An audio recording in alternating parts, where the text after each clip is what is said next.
All right, all right. Hello, everyone. This is Josh, also known as Yashu. You're just tuning into episode 72 of the TLOY Talks podcast, located at 1990 Studios, where we always shoot it at and all that, unless we're at other locations and all that. But yo, you could definitely tap this in on Buzzsprout, Spotify, YouTube, Apple Podcasts, much more and all that. Yo, I'm gonna get it started right here. He's been a dope artist in the game and all that with his work with Eva Shaw, Chris the Spirit, also BTK, Villian and all that, and he has dropped a lot of stuff like Raw, Mix It Up, African Cubism, Ice Cream. He just recently dropped a track called Chinatown with Lil B and all that. Yep. Yeah, which we'll discuss some Swag. more and all that. He's dropping an upcoming project called Mr. Turner, which will be dropping soon and all that. So definitely stay tuned and all that. So yeah, I got my guy G Milla in the building. How are you doing today, man? Chill.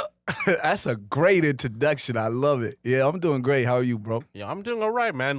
I was talking earlier, you actually had some dope music and all that. I was listening to some of the stuff and all that. You had let me see, LFDY and all that. You had On the Edge, your stuff with Hard to Kill and all that, which we'll discuss more later on and all that. But when I was listening to some of the stuff, it's I think the first track I've actually heard of you was Raw with Ava Shaw, and I think it was from a radio station or something like that, maybe Flow Mhm. or maybe another platform. I was tuning in, and then just kind of got me hooked on, and then Uh-huh. I was listening to more of Ava stuff with solo, and then you actually had an amazing contribution for that project and all that with some of your stuff, and Thank you. just even listening to even some of the newer stuff and all that, like Chinatown Gee. and what African Cubism, Ice Cream and all that. It's amazing to see and all that, so Yeah.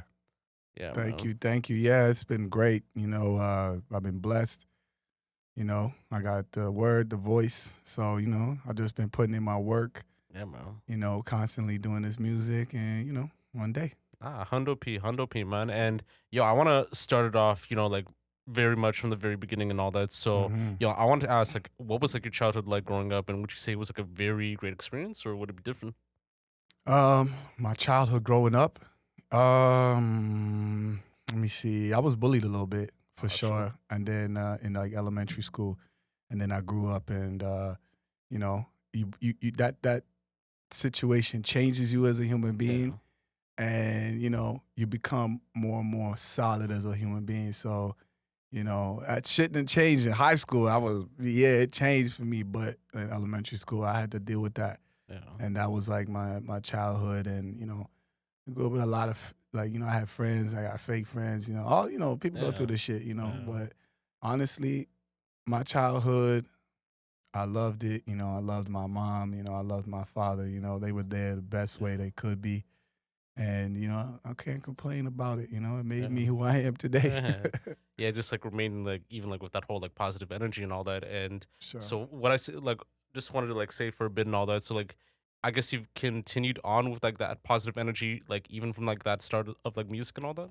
Uh, you know, I gained more positivity after I left my hood, and left the way I was before, I guess. I don't know. I kind of burned the bridge before and just Yeah. kind of went forward with it. And that really forced me to be positive. Yeah. Because, when you're an artist coming up, you're gonna reach a lot of, roadblocks Yeah. and you gotta to get over it is the only way to get over it is to be positive. So that changed Yeah. me for sure.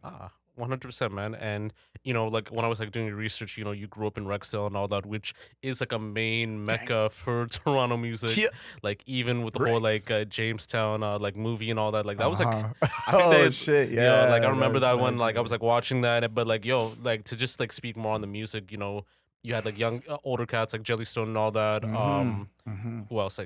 Illy, Ghetto Payback, concept. Ghetto Concept 2 and all that. Then you had Pillar B, Mula First, Yeah. Pyrex and all that. Yeah. And then I've had some other cats before in the past two that were from Rexdale, Tal Picasso, JD, Makes Oh Noise yeah, and all yeah. I that. heard of them, yeah. This young cat named Valentino, who's also pretty dope too. So, Mhm. even growing up in Rexdale, was it a big place for music at the time growing up as a kid, or just as a community? At that time as a kid,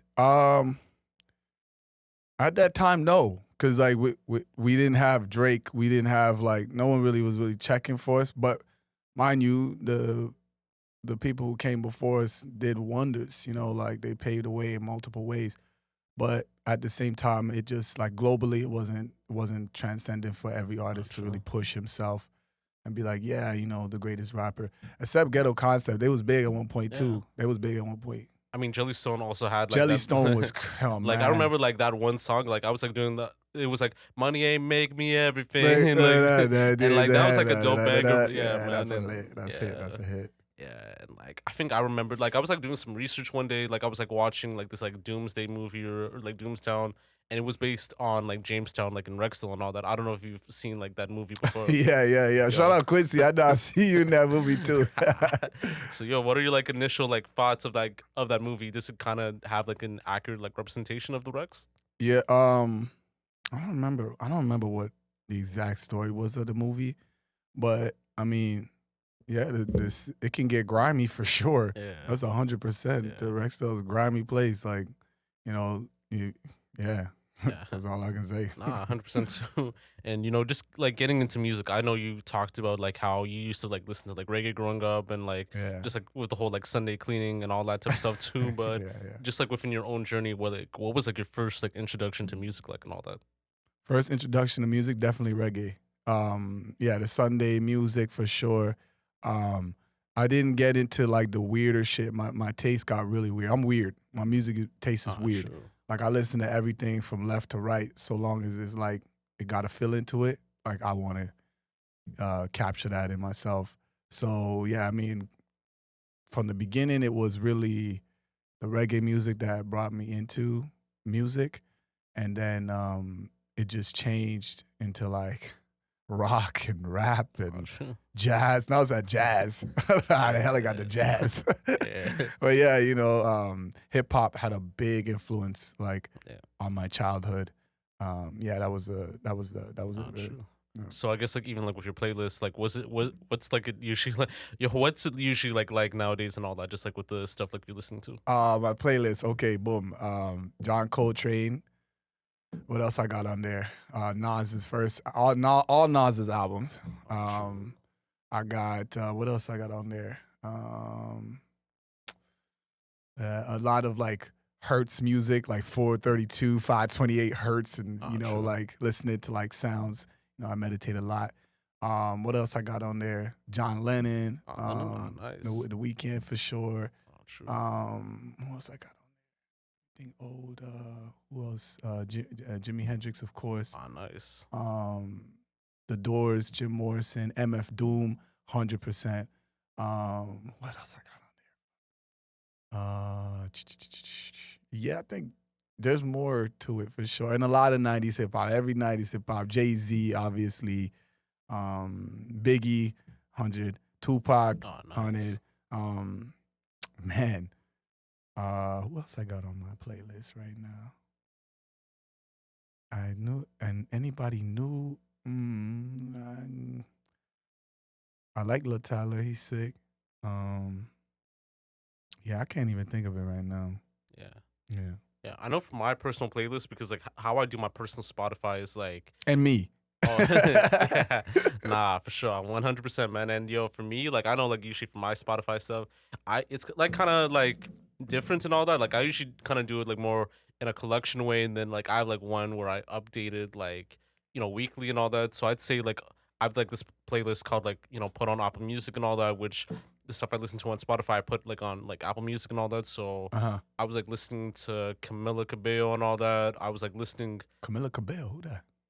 From Fifth Harmony. So okay. Oh, yeah, the okay. Spanish girl from Fifth Harmony. Okay, yeah. So I was like listening to like one of her albums, and then what else? I was like listening to this guy named Black Vaccine. I just like put his stuff on there and all that. What else?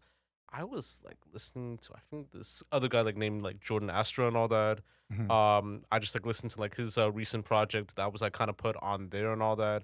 And then yeah, like some like New York stuff, some G Milla, some other stuff and all that. And and then I also have like another one that I do for the TLOY news stuff or like just like the TLOY site. So like it's like updated weekly. I just like recent posts and like recent like it's usually like artists like for like the month and all that type of stuff too. So Recently, Okay. I put like Pisces 222 remix, My Guy Animation, like he had a song and all that. I just put on there, and then some I Swear Vezo, some Toronto stuff, some like other like rising stuff and all that too, like that Four Bats song too. So it could like differ at times and all that, so it's That's like yeah, crazy. Yeah, I yeah, man. mean, shit, I don't know nobody you just mentioned. I'm Nah, I be know what honest. you mean.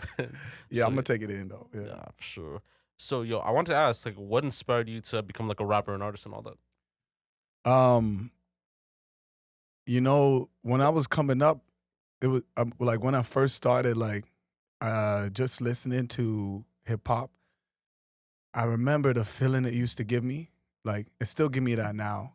I gotta go back to it though. But the feeling like '90s hip hop gave me, like the lyrics of Nas, it used to just touch like a feeling, and the way like those kind of soul beats, like they really did something for me in my childhood. And like when I definitely um started rapping, I was trying to emulate that like poetic kind of rhymes and poetic kind of thoughts, and I was an introspective thinker. So when the music when the beats came together with me and the way I thought about things, it was like, yeah, it just inspired me to speak my mind, in a healthy way.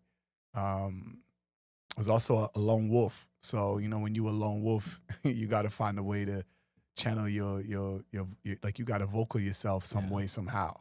So that's what hip hop did for me, and that's what inspired me to do hip hop. True. And in terms of like, like artists or genres, like who would you say was like your influence like to your music in that sense too?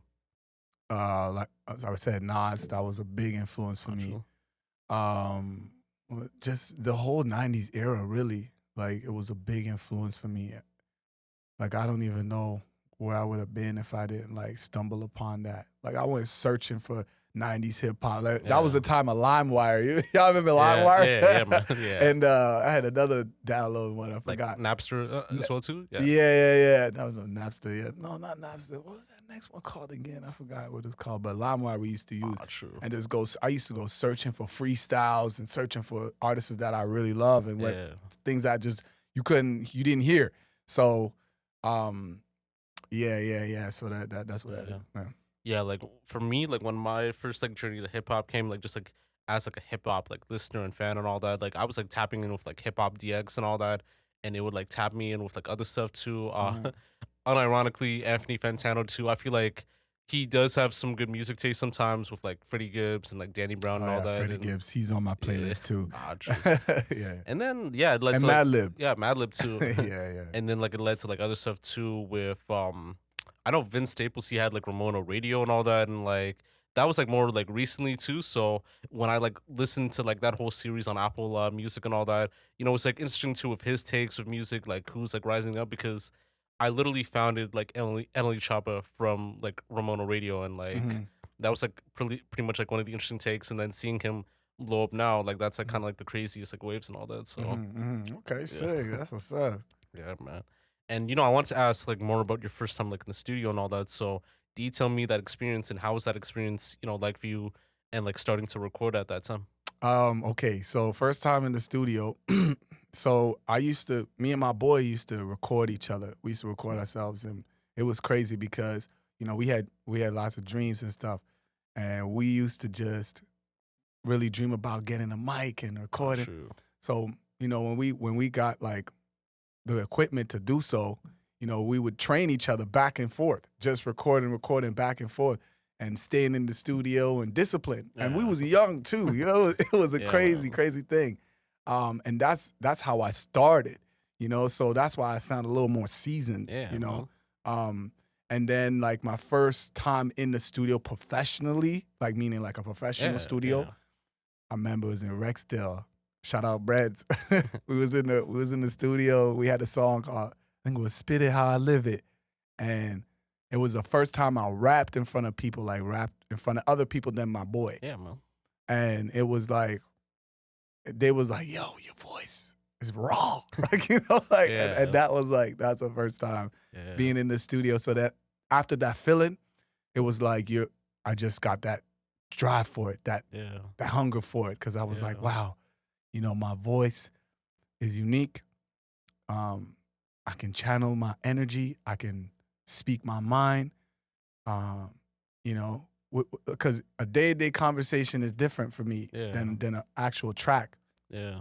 'Cause when I'm recording in the studio, it definitely does something to me Yeah. that gives me a channel to express things that I wouldn't say day to day. Yeah. You know, so yeah, Kind- that was my yeah. first experience in the Like studio. kind of like more like a diary and all that sense. Yeah, like a Yeah. diary. Yeah, like a Yeah. journal. Yeah, Yeah, for no, sure. man. Yeah. So yo, as just to like know like a little bit more, like what's like a G Milla studio experience like, and I don't know if you have like any like studio rules and that type of stuff and all that. A G Milla studio session is lit.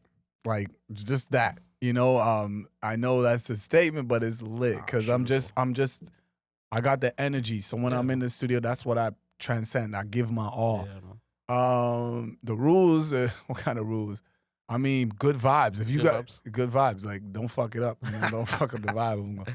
You're gonna get kicked out for sure. For sure. Yo. Yeah. Like I don't know if you have like any like rules of like weed licks. I know like you know what? I try.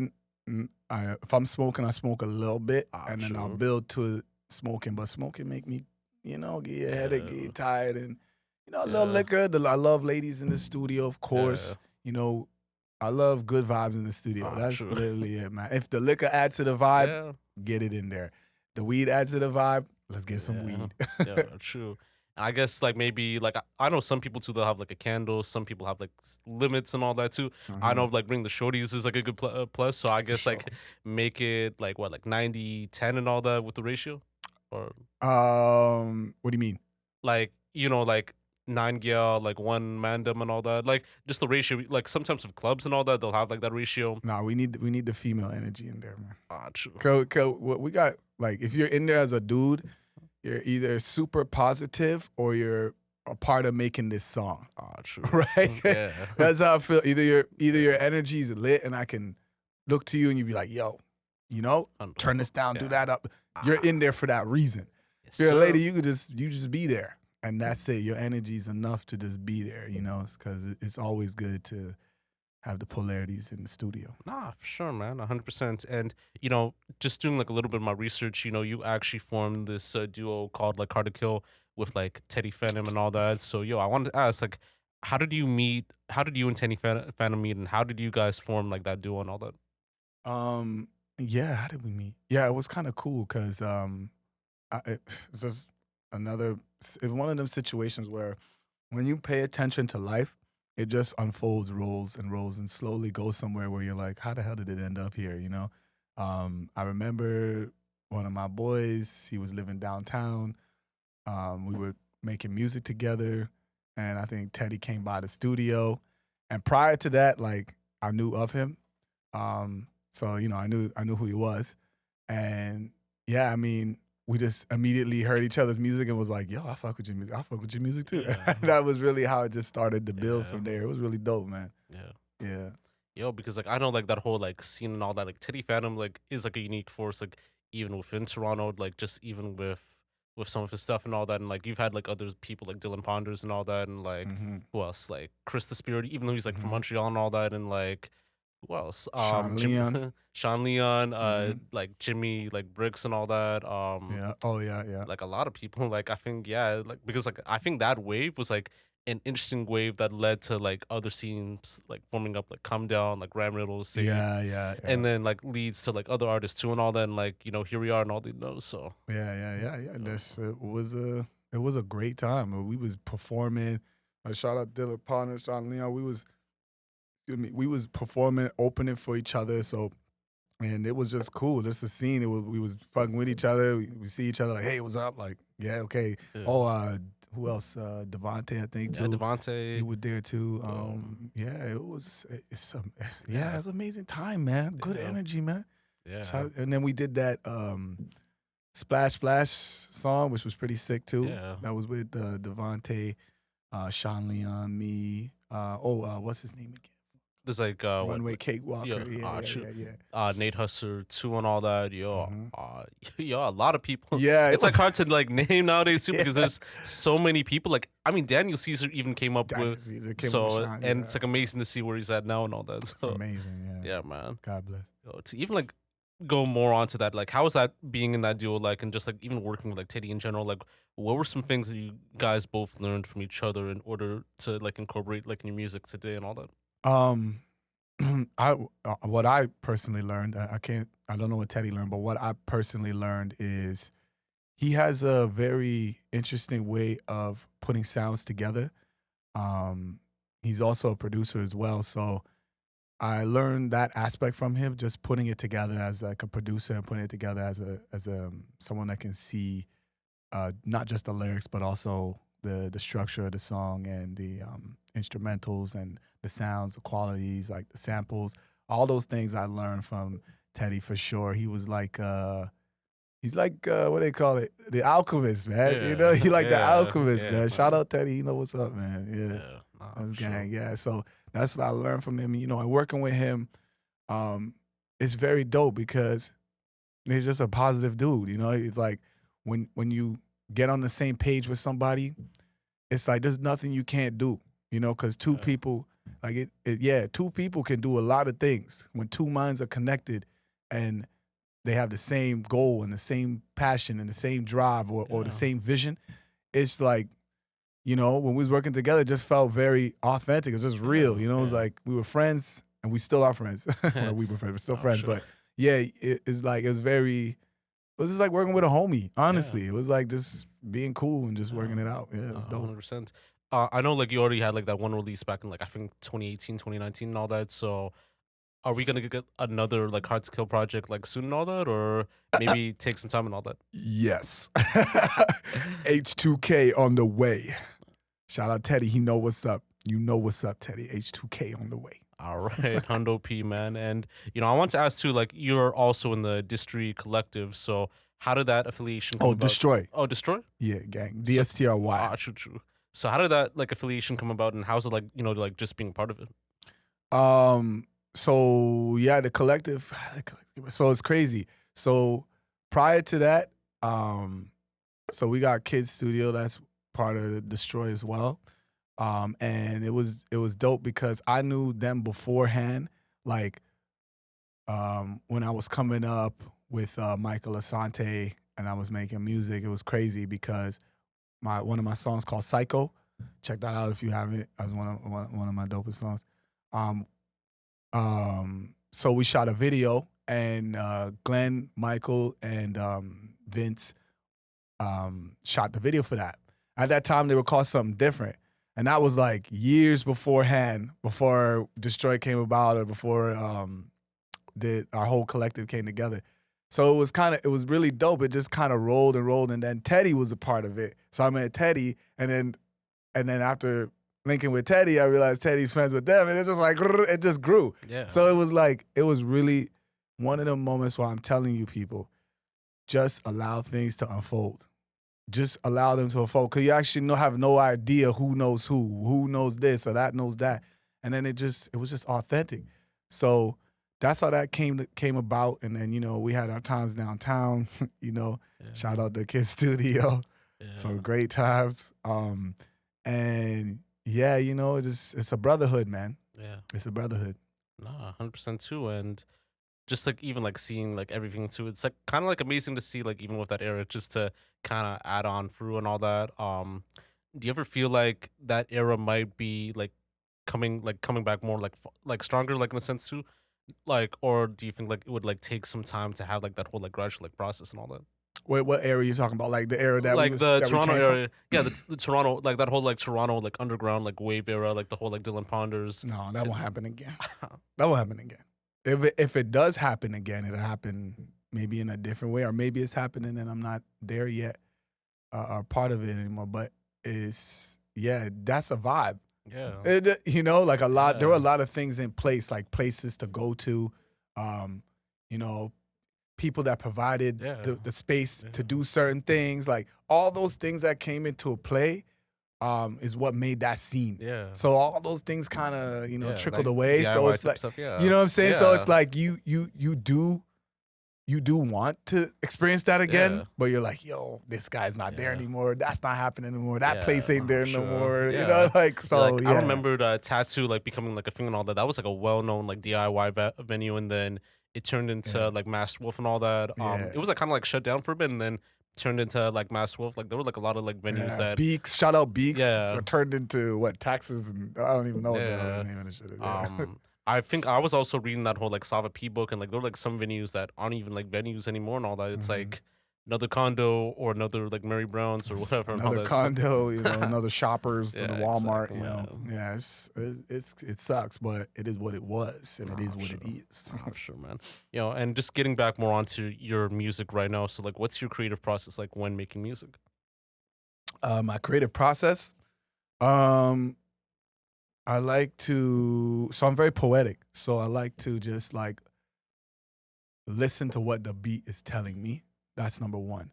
And then I just pick and choose from my mind the things that I feel like the beat needs, like what needs to be said on the beat. Oh, true. That's my creative process. But one of the greatest things is like working with Hard to Kill and Teddy at the time gave me that like all those different kind of beats that we worked on. Yeah.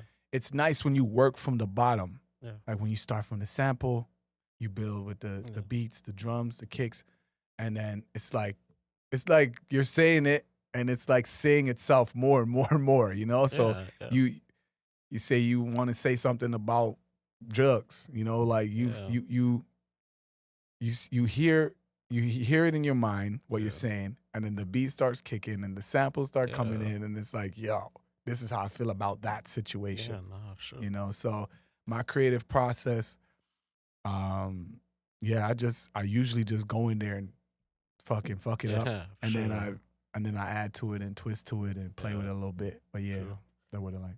Was it like kind of like the same thing for like your older projects like LFDY and like On the Edge and all that? Because I know like when I was like listening to those two and all that, there was like a lot of like melodic stuff. There was like also like some rap here and there and all that. And I think like the layers of the production are also like sort of unique as well too and all that. So I don't know if that was like that whole same process or like sort of different. Yeah. You know what? You know, shout out Liam Crosley at that time, because we had a space where we could record. Teddy and Liam had a space where we could record, and it was very, it allowed me to face myself, you know, and go into the studio and just constantly record, and you realize like, what am I gonna say? Who am I gonna say? What am I gonna talk about? After you record 1,000 songs, you're gonna ask yourself, the fuck am I saying, right? So that space allowed me to do that, and you know, it's a beautiful thing when you think about it. But I'm gonna go rambling on about it. Yeah. No, I know what you mean, man. And you know, I want to talk about like one of your like recent tracks too and all that. I think what's amazing to see is that you actually secured like a Lil B feature for like Chinatown and all that. So Swag. I want to ask, like, how did that come about? Thank you, Bass God. Shout out Bass God, either way. Yeah. So how did that come about, and like, what was like that whole like backstory like with the styling and the inspiration? So shout out Eva Shaw. She put that together. It was really one of those situations where she asked me like, hey, like, you know, who you fuck with? And I was like, yo, I fuck with this guy. Anyone who knows me knows that I fuck with Lil B. Like, it was when I was younger, like my friends would be like, why do you like this guy? You know, but I liked the energy behind Lil B and what it stood for at the time. And I just like the fact that he was himself by himself. He started that culture, internet culture, let's be real. And, you know, just the catchphrases like swag and, you know, shit like that. So, you know, Eva put it together, you know, she was like, okay, let's see what can happen. So, you know, threw the fucking hook in the water, and when he bit and it took back, it was like, yeah, he fucks with this, set the verse, and it was like, this is happening, you know? So it was great, man. Shout out Eva Shaw, man.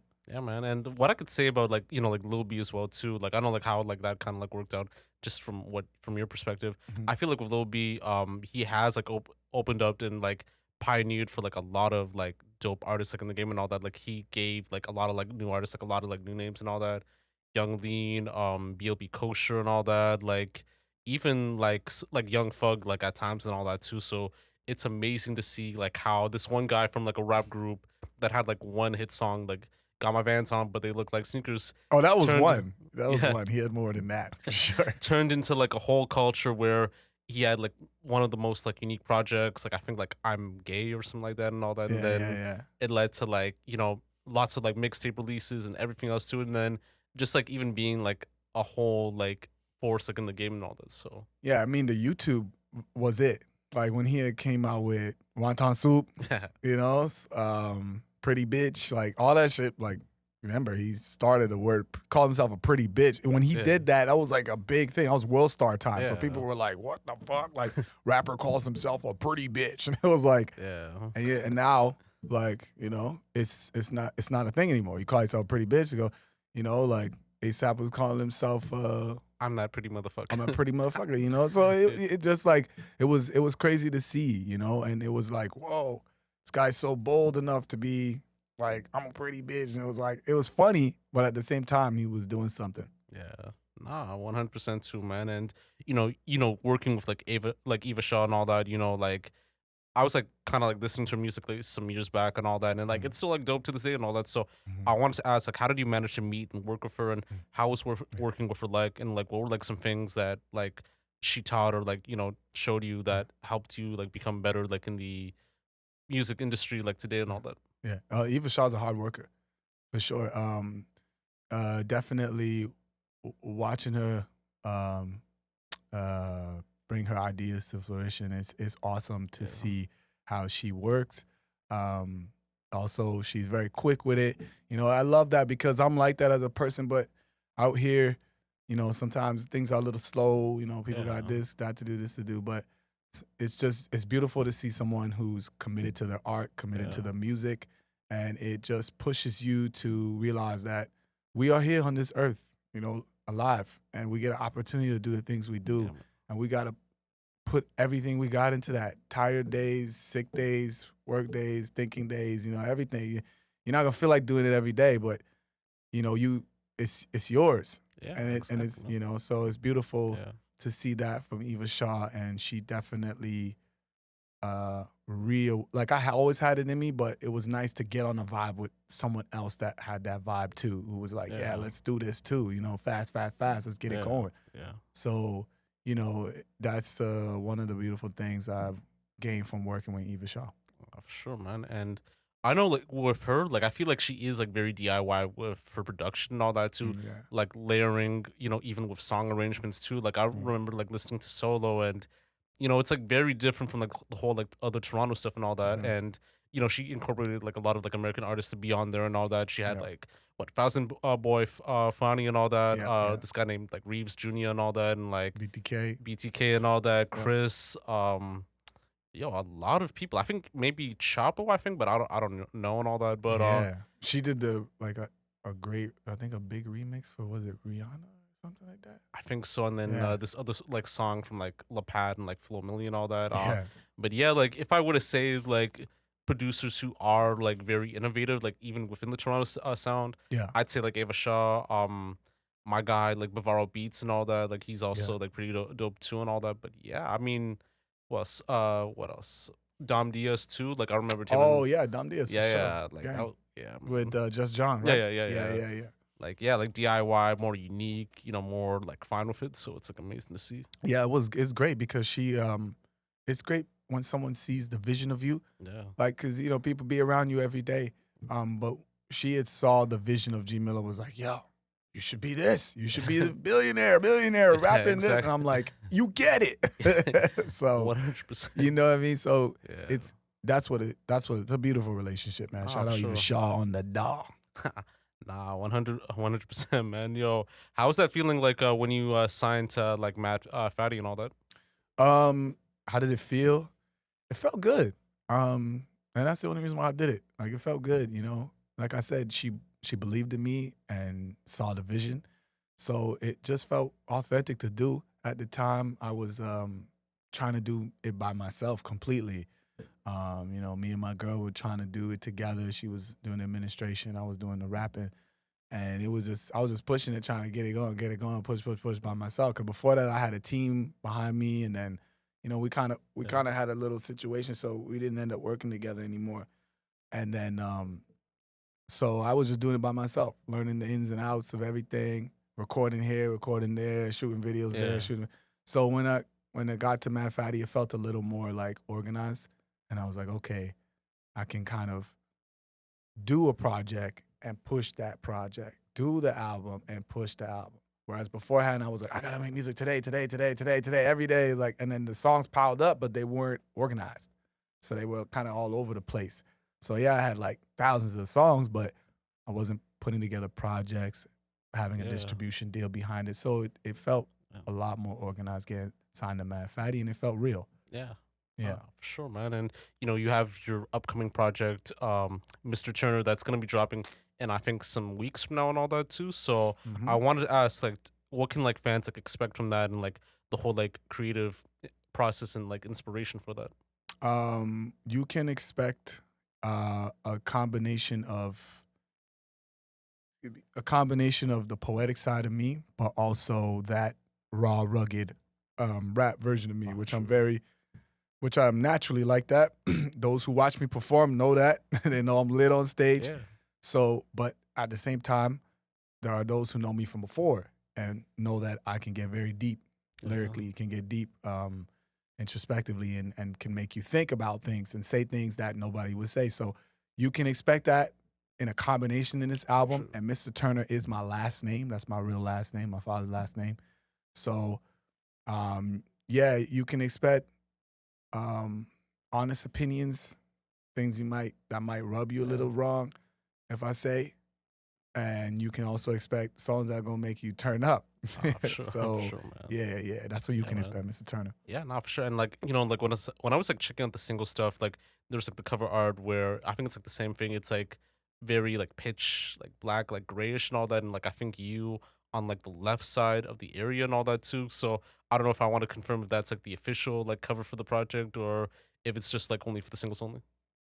Oh, yeah. So that's the album cover. Ah, Yeah, nice. that's the album cover. We felt like it transcended a more raw feeling, like a Yeah. more like you felt face to face with me. Yeah.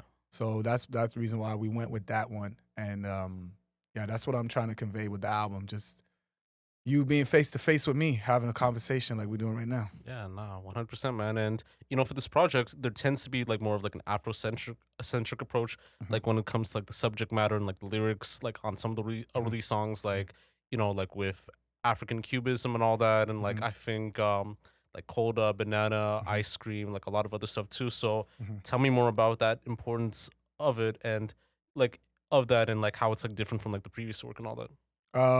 The previous work I felt like was a bit more in the times and kind of not mindless, but more so, just living my life and more personal to me.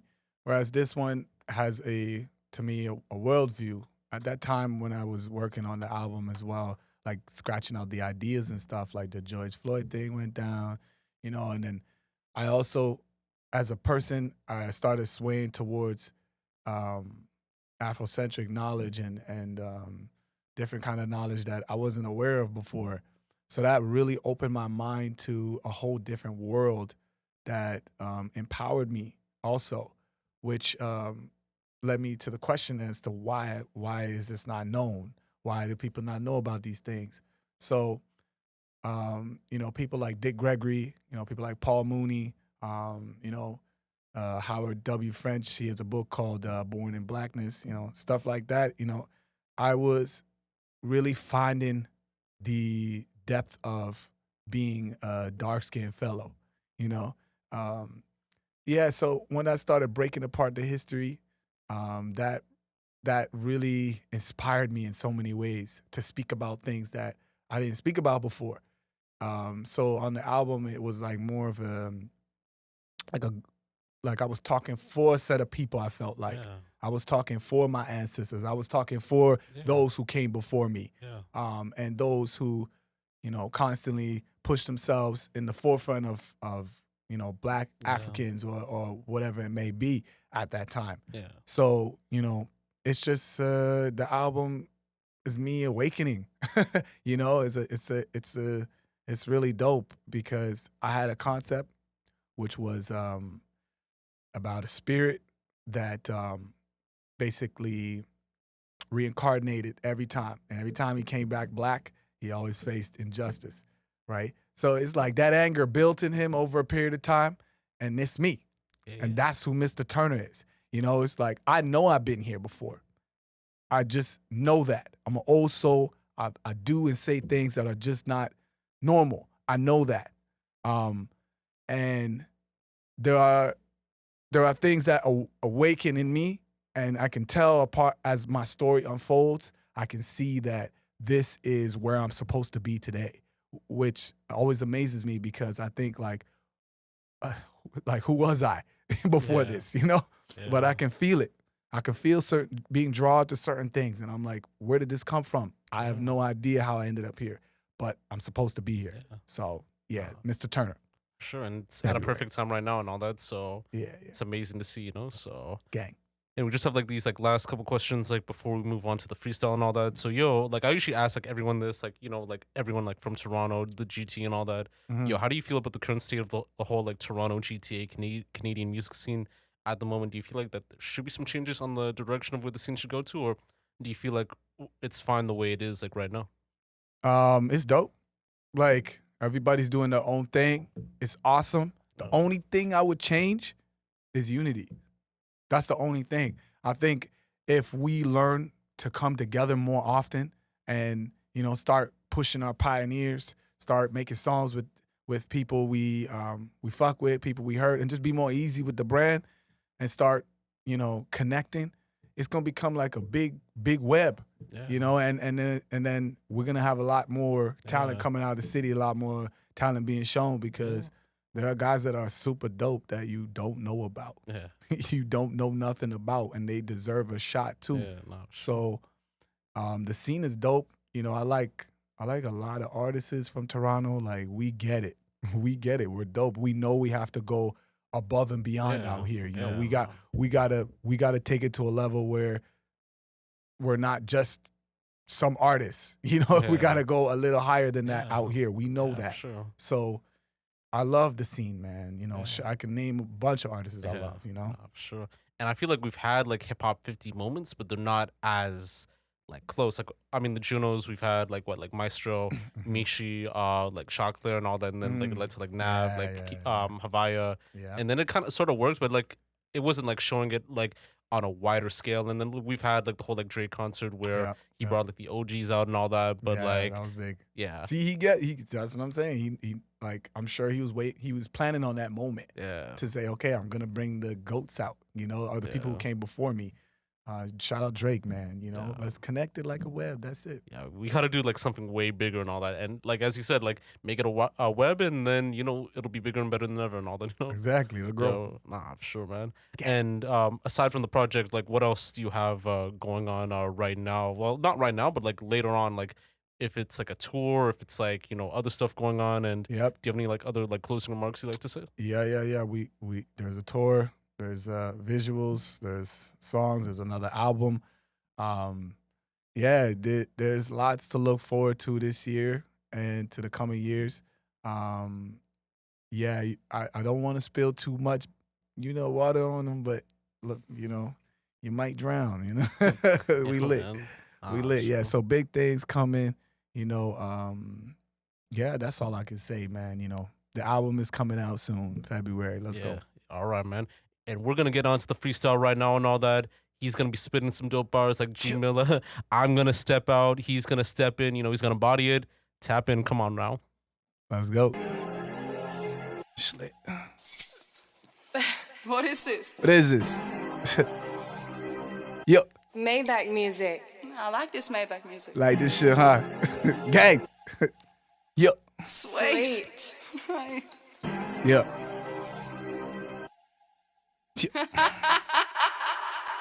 Fuck the drugs, Michael Jackson, bitch, I beat it. Cold summers at demons. Cold summer every season. Block hot, crack rock, trigger squeezing. Like Eve did Adam, fake niggas can't stand them. Gold in my atom, acetone, remove polish off these rappers. Abolishing my masters. All this dirt on this diamond won't stop me from shining. Fuck a recession, won't stop me from grinding. That life jacket won't stop you from drowning. And all this sadness won't stop me from smiling. Fuck the class, I understood the assignment. Black Clint Eastwood, black diamonds like it's Mecca. Heartbeat skip like a record. You know the shots ain't hit when you hear the echo. Grew up rockin' Esco, too broke for echo. In the ghetto, macaroni cheese in the kettle. Make his hoe hit them high notes, falsetto. I'm a vessel for the retro. Water dripping off the bezel. Rexdale, more crack spots than freckles. Fresh out the threshold, 38 special. My daddy so cracked the DMX. Fuck Vogue, revenge hoodies and ripped clothes. We gone rogue, cutthroat, oxen belly. You cockroaches getting mopped off the celly. G Milla pop off in the millisecond. G Milla is the day of reckoning. Bitch, I'm reckless, Machiavelli, no confessions. Yeah, bitch, I'm reckless. F this, nigga. What's up? Gang! All right. It's Liddy in the city. All right, that's good. All right. We lit. All right. You know, G Milla, that was like very dope, man. Come on. Bars on bars, you know, come on now. I had to Like, bless the mic for y'all, man, you know. yeah, man, it was a pleasure for you to tap in with this dope conversation, this dope ass like freestyle and all that. And we'll definitely have you back on soon and all that, you know. So, like, let's get it, you know. But yo, this is Josh, also known as Yashu, episode 72 of the TLOY Talks podcast. You can get it from anywhere that I've said it and all that at the beginning. I'm not going to say more. So, yo, episode 72, Josh, also known as Yashu, G Milla, TLOY Talks, signing Gang. off.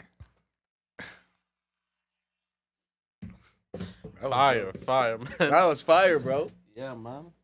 Nah, that was crazy and all that, too. Like, even with